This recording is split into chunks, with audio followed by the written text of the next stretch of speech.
Hello there, स्वागत है आपका हमारे channel the super hero cops में।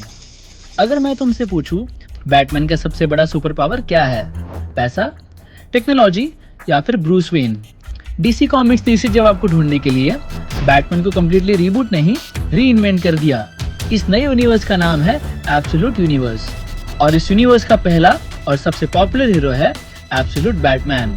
इस कॉमिक को लिखा है legendary Batman writer Scott Snyder ने और इसकी जॉ ड्रॉपिंग आर्टवर्क बनाए है निक ड्रैगोटा ने।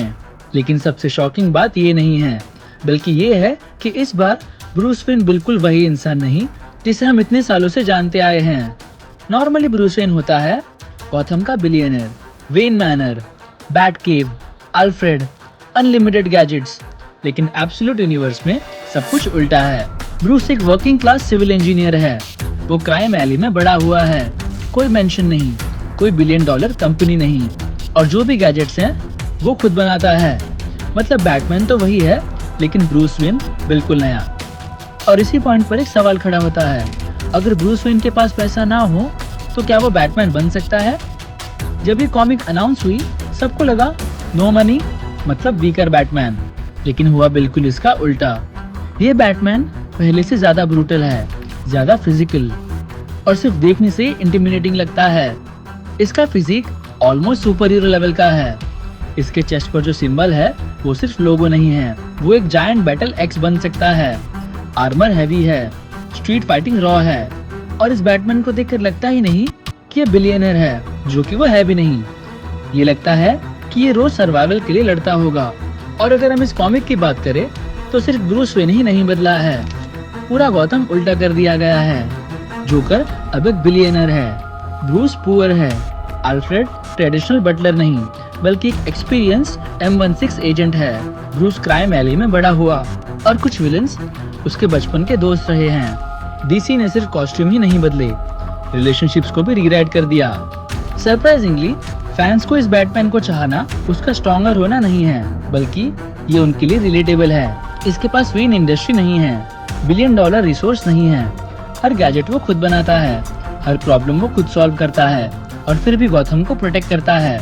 शायद इसीलिए ये बैटमैन इंस्पायर करता है, क्योंकि इसके पास प्रिविलेज नहीं सिर्फ डिटर्मिनेशन है।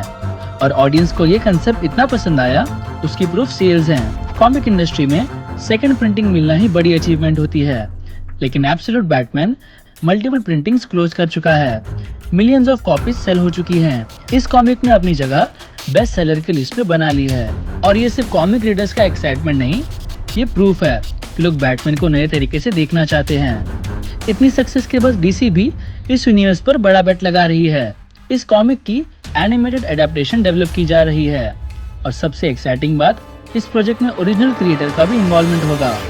यूजुअली कॉमिक्स के क्रिएटर्स अडेप्टेशन में इतना क्रिएटिव कंट्रोल नहीं रखते हैं, लेकिन यहाँ डीसी क्लियरली चाहता है कि जो कॉमिक को स्पेशल बनाता है वही फीलिंग स्क्रीन पर भी आए। हालांकि ये फिर भी अभी न्यूज है, बट जहाँ तक हमें लगता है सीरीज में उनका इन्वॉल्वमेंट भी जरूर होगा। लेकिन एक इंटरेस्टिंग क्वेश्चन बचता है कि क्या ये बैटमैन ओरिजिनल बैटमैन से बेटर है?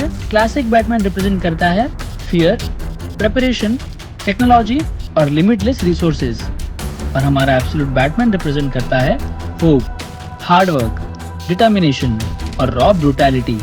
दोनों ही बिल्कुल अलग हैं, दोनों ही पावरफुल हैं, लेकिन अगर दोनों बैटमैन एक साथ तुम्हारे सामने खड़े हों तो तुम किस वर्जन को चूज करोगे? एब्सोल्यूट बैटमैन की सक्सेस सिर्फ एक कॉमिक सक्सेस नहीं है, ये प्रूफ है कि 80 साल पुराने कैरेक्टर को भी कंप्लीट रीइन्वेंट किया जा सकता है बिना उसकी सोल खोए। और शायद इसीलिए आज पूरी कॉमिक इंडस्ट्री सिर्फ एक ही नाम की बात कर रही है, एब्सोल्यूट बैटमैन। और अगर आपको ऐसे ही और मार्वल और डीसी के वीडियोस देखने हो तो चेकआउट करें हमारे बाकी वीडियोस और हमें सब्सक्राइब करना और हमें फॉलो करना ना भूलें। This is super hero cops and thanks for watching.